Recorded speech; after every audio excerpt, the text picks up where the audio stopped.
So after that extremely long part, we're ready to get on with the actual game.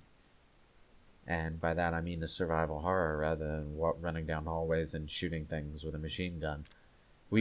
I only have 2 DACAs in this gun. We will get the machine gun, don't worry. Well, we have bullets for it, so I would assume so. Also, it's not a DACA if it's a single shot, okay? It has to be automatic. Then it's just a da. Then it's just like, da!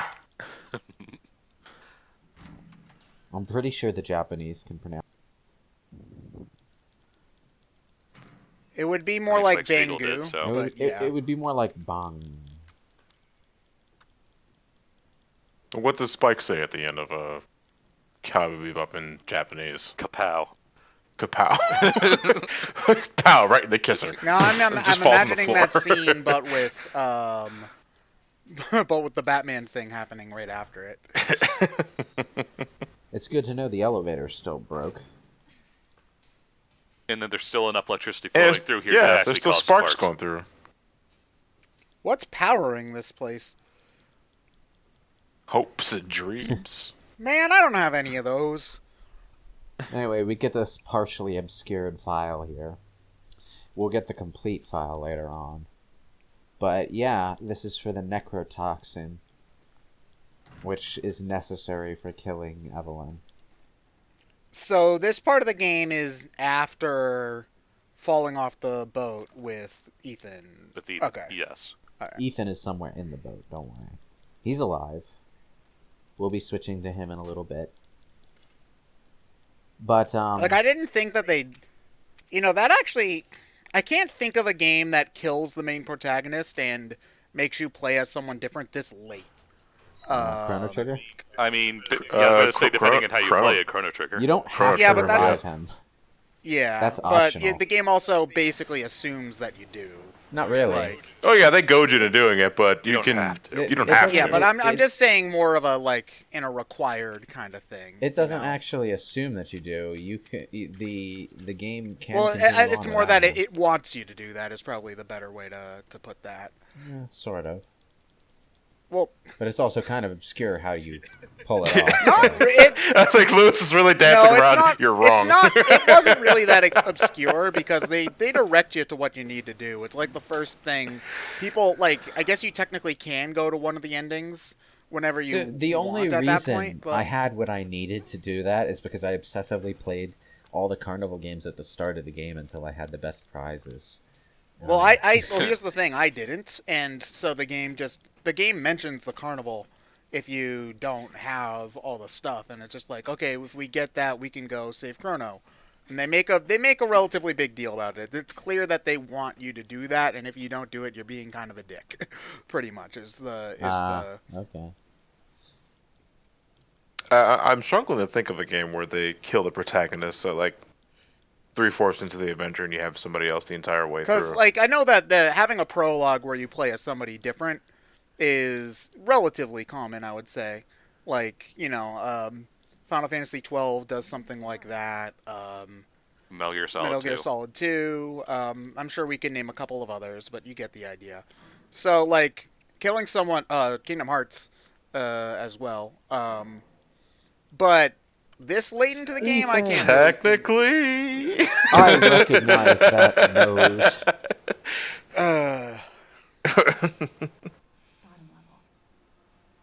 Man, that is the most featureless lower face I've ever seen in my life. Oh, Evelyn, I'm your mom, right? Go to your room. You're clipping through the. Well, she was a hallucination, so she has a right to clip through things. My hallucination has very bad clipping.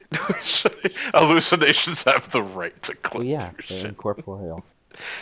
Might as well be ghosts. So, how can Evelyn mess with you if you've already cured yourself of the mold stuff? Here's the thing. The serum doesn't work instantaneously. Mia she has the serum coursing through her, and it is killing the fungus, but she's still infected. The thing is, if she didn't have the serum coursing through her, then when Evelyn tries to take her mind over later, after you take control of Ethan, what's going to wind up happening is she's going to fight you, and you're going to have to kill her. If you gave her the serum, she's strong enough to resist. And she, like, pushes you out a door before she can go crazy. And so... And if you give it to Zoe, Zoe dies either way. If you give it to not Zoe, die, but... if you give it to Zoe, Evelyn just loses her shit at Zoe and calcifies her while she's on the boat. And because she's calcified in that state, she winds up, oh, here's another Mr. Everywhere. I don't have a knife. How did it get here? I don't know. But if Zoe gets calcified on the boat, she falls in the water and gets buried, and then there's no way to find her. I don't even think Ethan would think to tell Chris Redfield about her afterward. If Zoe wanders off without the serum, she still gets calcified, but she's on dry land. So Joe Baker finds her, and so do the Umbrella soldiers that Chris Redfield sends after her. So under those circumstances, it makes sense in terms of causality how both of them die or both of them live. But, that's not exactly the kind of choice that the game presents you with at the time. So a lot of people felt cheated out. No. They felt like... Because it's not something that you can consider when making the choice in the first place. people wanted to think in terms of meta terms. Like, oh, Mia is totally responsible for this stupid stuff happening, so she deserves... Meanwhile, Zoe gets a short end of the stick, and you kind of feel bad about it. Mia deserves what she gets, and we should save Zoe, who's the actual victim. And, that makes a certain amount of sense. At the same time, it's also you thinking with meta-knowledge. So, it's not exactly logical. I'm not saying that the way they implemented the choice was good. It's really not. But... oh, we need to find cables to get the elevator going. Great. This is some classic Resident Okay, well, I know... Totally different from fuses. Anyway. So, Deadpool might know where Cable is. Anyway. Oh, now we have a knife. An actual combat knife instead of a dinky little pocket knife. And yes, you get to keep the new knife, too. So. Can you dual wield? No, you can't. Oh, lame. Not that would be particularly effective. Yeah, but effective isn't as important as cool, anyway. If so... you've ever tried... That's why you gotta put, tilt the handgun sideways when you fire. It just looks cooler. If you've ever tried dual wielding in a first-person RPG, it's one of the clunkiest and most useless things ever, essentially. Oh, dual wielding in D&D as well is basically not worth the time because you lose so many... It takes so many feats and other crap in order to be make able it to effective. do it. Yeah, And it's like and you still also, I think, use less damage on your offhand anyway. So if you get the proper feats and stuff, it can be in total more effective at dealing damage per turn. But it's there's more effective ways to get the same amount of damage. There are ways to get almost as effective damage more quickly as you level up. If you're going to dual wield as a character in D&D, you pretty much have to specialize in it. And at that point, again, you're doing it because it looks cool, or you think it looks cool because you don't see anything. Or because you're D&D. like really trying to optimize your build to a particular purpose. But it depends. You have to be the right kind of D&D player for that, because from what I've actually found, most of the people, again, this is all anecdotal, but most of the people that I played with are more of the, oh man, this is really cool kind of person, as opposed to the, I want to min-max kind of person, Oh yeah, well you can have both attitudes at once, but nothing's stopping you from doing both, but... yeah. It can be effective, is all I'm saying. It's just, you're pretty much going to be cutting yourself out of other avenues and options if you try.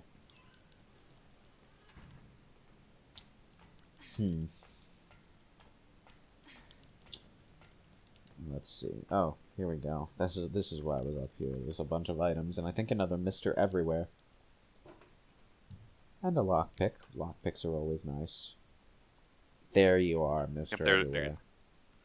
Okay, so remind me, do the Mr. Everywheres give you anything in game or just? I'm pretty sure achievement? getting them all in one playthrough unlocks one of the bonus items. I was just showing them in this playthrough because I wanted to show them off. Showing it Yeah. off. Also, you were absurdly lucky you had exactly 1 bullet left. Yeah. The Cool, so I'm glad these are a remote bomb.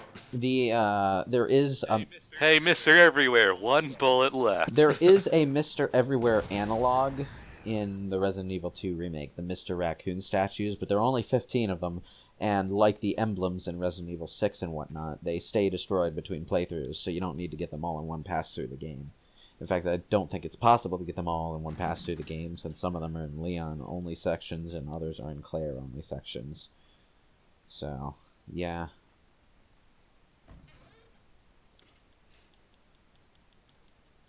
Can I even... Oh, yeah, I have a handgun. I can only make handgun ammo in this sequence, I bet. Oh! Yeah. The boat has a Resident Evil painting puzzle. Great. You know, people just like putting these things there around and stuff like that. Like, if I had a boat, I'd put a... You know what? Actually, if I had thousands of dollars to burn, I'd, like, make a secret room puzzle place in my $1 million mansion or whatever. To what end, though? Just to dick with people, you know? It's just like, okay, John, thanks for coming to my party. Oh, can you go put your coat in the bedroom? Oh, by the way, in order to get there, you have to do this 3 keys puzzle where the key is split into different parts, and you have to do different sliding block puzzles around the house in order to find I'll it. just leave the coat on. Thank you very much. It's actually pretty cold in there anyway. You don't have the heat Well, on. anyway, if you need to use the bathroom, there's the Shadow Puppet item in the fridge. So, you know. Oh, yeah, and Mia does actually get an inventory expansion.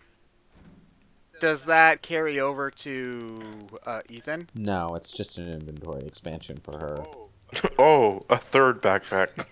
I'm Now he's just wearing it on it, like, backwards on his chest or something. I'm pretty sure if you get to this point, you've got all the expansions for Ethan anyway. Yeah, but that's what I'm saying. Like, if you leave it here as Mia, can Ethan pick Ethan it up? doesn't go through this section. Oh, okay. It's a different part of the boat, then? No, he doesn't do the boat at all. Ethan starts out at the boat's exit. Be very, very quiet. Man, these That looked like it hurt. remote bombs take all the horror out of every situation. It's great. It's like we're playing, just you keep know what, rid of there them? was The one you just, like, there's lose. OP heroes there in Bomberman, where if you get them, you basically win.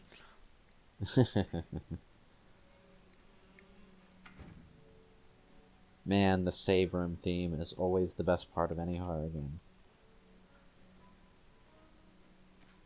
Yay, bullets. Favorite save room theme in the series? Can you pick one? Resident Evil 3, probably. It's like a more ominous version of the Resident Evil 2 theme.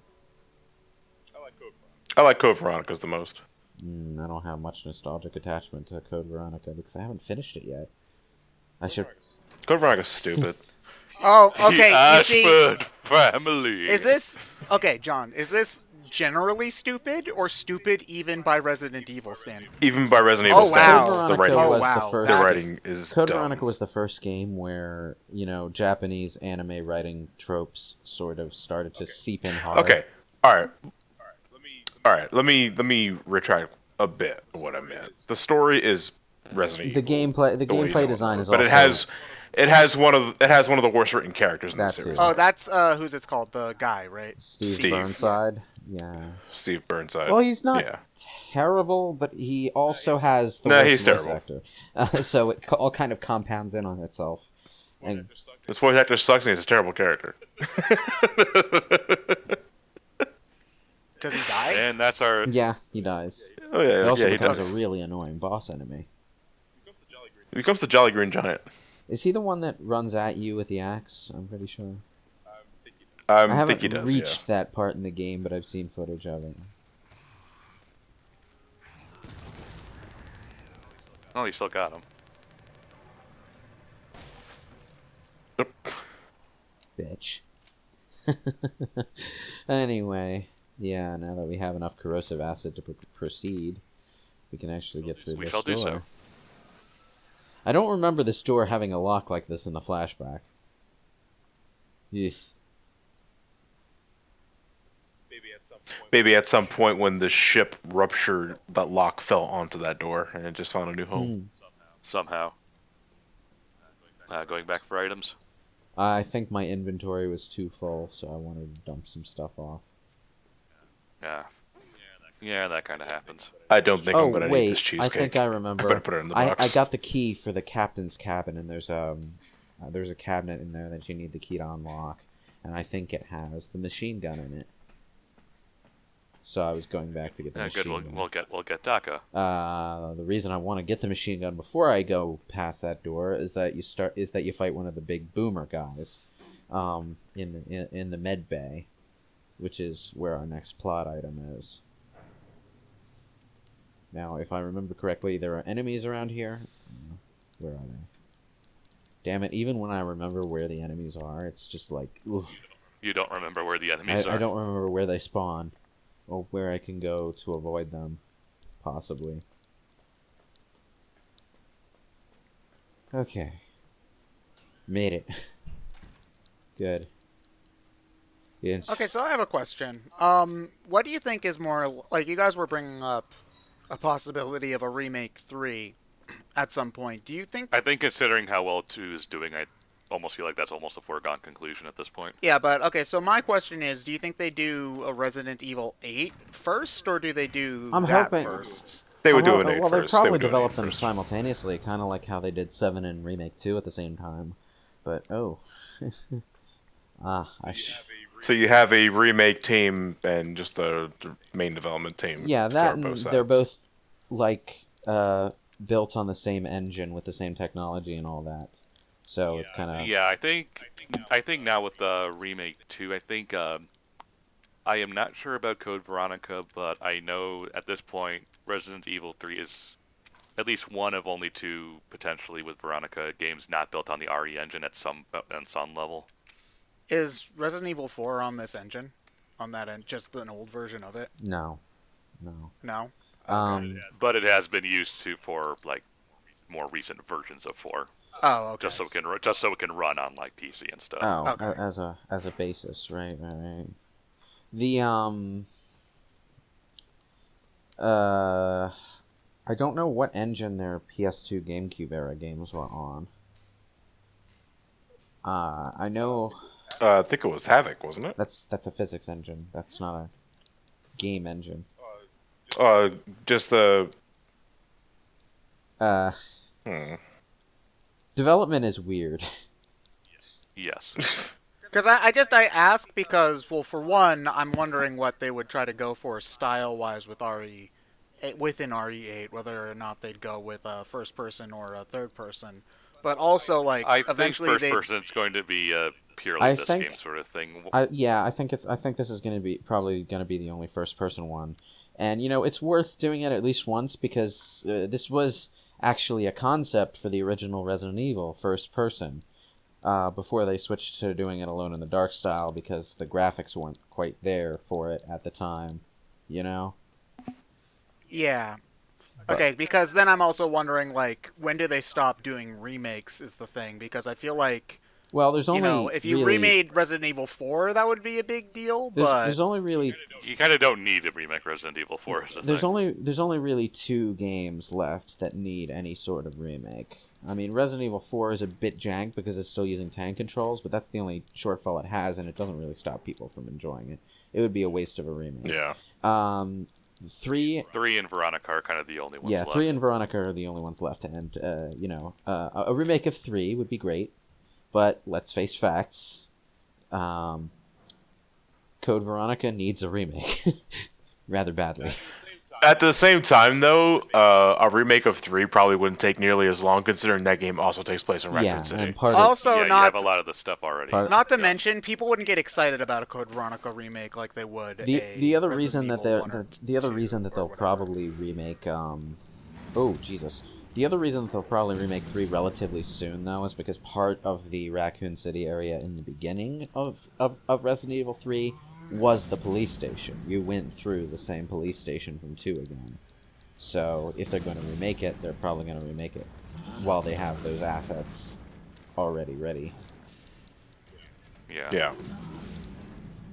Well, then I also feel that the remake train should probably stop at Code Veronica.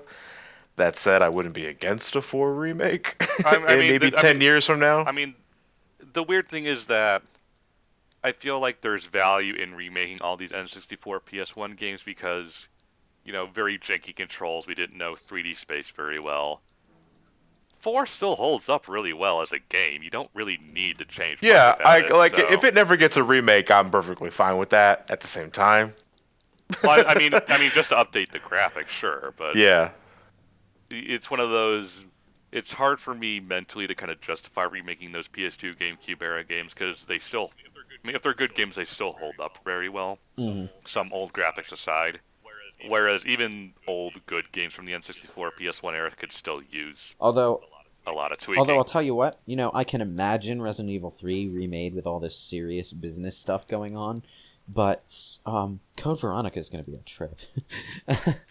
I feel like they'd be better off just not bothering trying to do that in that case. No, Code Veronica's got some interesting stuff going on. It's just, very weird and campy in direction, It would also be the greatest excuse to bring Wesker back into the scene. Yeah, well, it would be kind of cool environment. to see what a live-action Wesker would look like if it wasn't done terribly like it was in the... I would still recommend that it be voiced by DC Douglas. Yeah. Oh, yes, but... Although they don't seem to be doing the old voice cast anymore. Something about unions or something like that. Yeah, there's been a lot of things about about unionized voice acting. Like, some companies just straight up will not use unionized voice actors, like Nintendo. Nintendo doesn't use... Not often. Not often. Like, for example, Kid Icarus Uprising, they used a lot of union actors for that. I think part of that is, like, at least some of the voice acting unions have some sort of stipulation where if you use, like, one actor from their union, you have to hire other actors from their union for your other parts or whatever. It's also probably just more expensive for them to do that too. But, like, for example, that's exactly why Cloud isn't voiced in English in Smash Brothers. Not to mention, Palutena got a different voice actress because her Kid Icarus Uprising actress is part of the voice acting union. So, yeah. So. Well, and Veridi as well. Yeah, Veridi. Well, Veridi also got changed just for Ultimate. Although I do not like her new voice actor at all. It's pretty bad, unfortunately. But yeah, I mean, it's a complicated issue, and I don't know nearly enough about it to make a solid case for it. Because it also took a while to get Robin Ekin Downs' Travis touchdown in No More Heroes, Travis Strikes Again, because that was kind of due to union stuff. Yeah. Like, I mean, on one hand, the industry has a history of not treating voice actors particularly well. So, it makes 100% sense why they unionize, but on the second hand, it also seems that it's companies just are trying to go without using union actors as long as possible, even if it means that the voice acting ends up taking a downgrade because of it, which is disappointing. It's not necessarily fair to say that voice acting is necessarily going to be downgraded if they're not using union actors. Because many of the big name. Well, yeah, many of the big name ones. Many of the big name ones are union, but also many of the big name ones are like very recognizable voice actors with one distinctive voice to their name. There's plenty of genuine talent outside of those unions. Yeah, that's true, but it's just unfortunately, like, we've seen some, like, Breath of the Wild, for example, like, they didn't use any of the union people for that one, and most of the voice acting in that game is not great. Yeah, that unfortunately. Has more to do with Nintendo just not being very good at it, though. They don't really produce and direct the voice work on their games very well. They really should work on getting more talent when it comes to producing and directing the voice work. Yeah. Well, generally speaking, they need to have more games with voice work in general in order for that to to Well, happen yeah, it would quickly. certainly help them get their feet wet and learn how to do it properly. But if they backpedal every time people don't like it, that's not going to happen. Getting their feet wet 30+ years into the business. Yeah, well, it's that funny. Nintendo. They also happen to like be based in one of the most conservative parts of Japan as well. So, what can you do? To answer the questions we were asking earlier about the game engines, about the games, up until Resident Evil 5, the engine was an eternal game engine that Capcom never publicly released. Oh, I see. Okay. Okay. Starting with Resident Evil 5, it was Yeah, MT MT Framework. was another Oh, internal that's engine. actually. Oh man, I get to say something interesting for once. Awesome. So, Capcom also produced Dead Rising, and Dead Rising was like one of the very first games made on the NT Framework engine. It was like that and Lost Colony, I think it was some RPG. Anyway, Lost Odyssey, I think. maybe it was something Lost like that. Odyssey, But anyway, I don't think was a Capcom game. but I might be thinking something. But anyway, so Dead Rising was like effectively a tech demo for that engine. So it's really really funny to me that Resident Evil would eventually move on to the Dead Rising engine because the Wii version of Dead Rising runs on the Resident Evil 4 engine. So Yeah. if you look at a lot of the different things about the about gameplay of the Wii version of Dead Rising, which you probably shouldn't play because it's not very good. But they pull many animations straight from Resident Evil 4. So whenever Frank West reloads a gun, it's the same exact gun reloading animations from Resident Evil 4. And the aiming I think almost works nearly identically, and all other things like that. There's a lot of wonky bits to it because of that. So I don't know. I find that really funny that okay. Dead Rising had to go to the Resident Evil engine, and now Resident Evil went to the Dead Rising engine. That's just, I don't know. I find that cool. Yeah, it's amusing.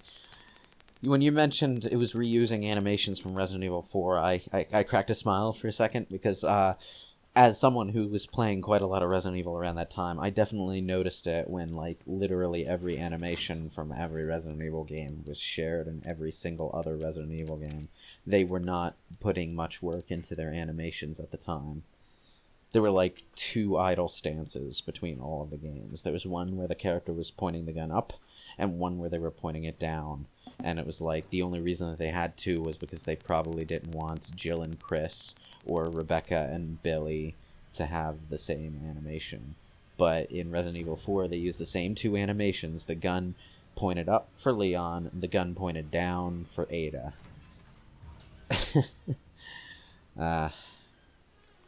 I mean, I don't know how big the enemies scenes that, for these games were, but they certainly were pumping them out quickly. So cutting down on making new stuff as much as possible was probably what made them keep up a consistent schedule with them. Remake and Resident Evil 4 also share similar knockback animations for both Leon and the Ganados.